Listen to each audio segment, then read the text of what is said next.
Dje, zëvendës kryeministër e Shqipërisë u pezullua nga detyra me vendim të GKK-s. E di, në një vend normal ajo do jepte dorëheqje, që në sekondën e parë që thirret si e pandehur. Ne kemi edhe një kryetar bashkie në burg, me akuza të rënda për korrupsion, që nuk e jep dorëheqjen. As ja kërkojnë. Madje pretendon të ruajë edhe pushtetin. Dorëheqja në demokracinë perëndimore është një detyrim moral, politik, logjik, por jo në Shqipëri. Sikur si kryetari i bashkisë dhe zëvendës kryeministrja nuk e dhanë dorëheqjen, madje askush nuk ja kërkoi.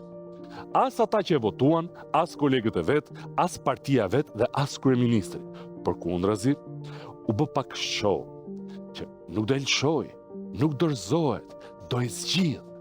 Ndërkohë drejtësia thot pezullim nga detyra dhe bllokimi i pasaportës për korrupsion.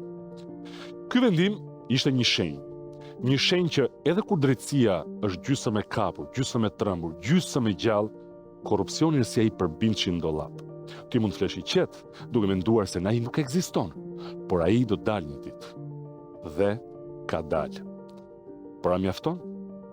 Apo ndreqet fryma korruptive që përshkon administratën shqiptare nga maja deri në bazë? Përgjimet e zëvendës kryeministre treguan një gjë shumë të thjeshtë. Asnjë ministër nuk bën korrupsion i vetëm. Asnjë zyrtar i lartë nuk i bën miliona tek pull. Kjo është një ushtri, një zinxhir, një mekanizëm i tërë administrate ku çdo hallk poshtë i shërben hallkës sipër. Dhe pyetja që lind është, çfarë duhet të ndodhë që ky zinxhir të trembet dhe të kputet? Çfarë duhet të ndodhë që një drejtor, një shef sektori, një jurist, një ekonomist, një punonjës i thjesht të ketë guximin dhe të thotë, "Jo, kjo është vepër penale dhe unë nuk e bëj." Dhe përgjigja është e hidhur, por shumë pak e thonë. Sepse shumë prej tyre janë pjesë e krimit, pjesë e ndarjes, pjesë e përfitimit, por kryesorja, sepse të gjithë e dinë që ky sistem funksionon vetëm në këtë formë për sa kohë drejtësia nuk kap kokën, atë që qëndron sipër zëvendës kryeministres. Dhe pastaj pyes veten, prandaj dhe sot, me 2 zëvendës kryeministra të akuzuar për korrupsion, ka njerëz që vazhdojnë firmosin, të vjedhin dhe të marrin rishvete, të bëjnë tendera të korruptuar në grup, duke besuar se nuk do u vi rradha atyre, se nuk do dalin përgjimet e tyre, se për sa kohë është dhe ai lart i paprekur, as atyre nuk do u bjerë fati i keq të kapen. Po kur do e kuptoni që nuk është çështje fati, është thjesht çështje kohe, sepse abuzimi, krimi dhe e keqja nuk kanë datë skadence. Sot është pezulluar një zëvendës kryeministre.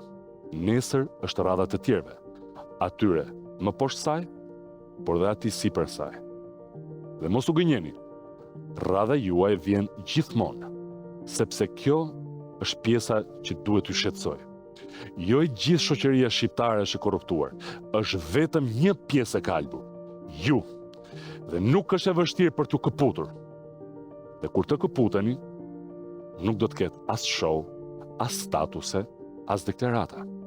Do të ketë vetëm drejtësi.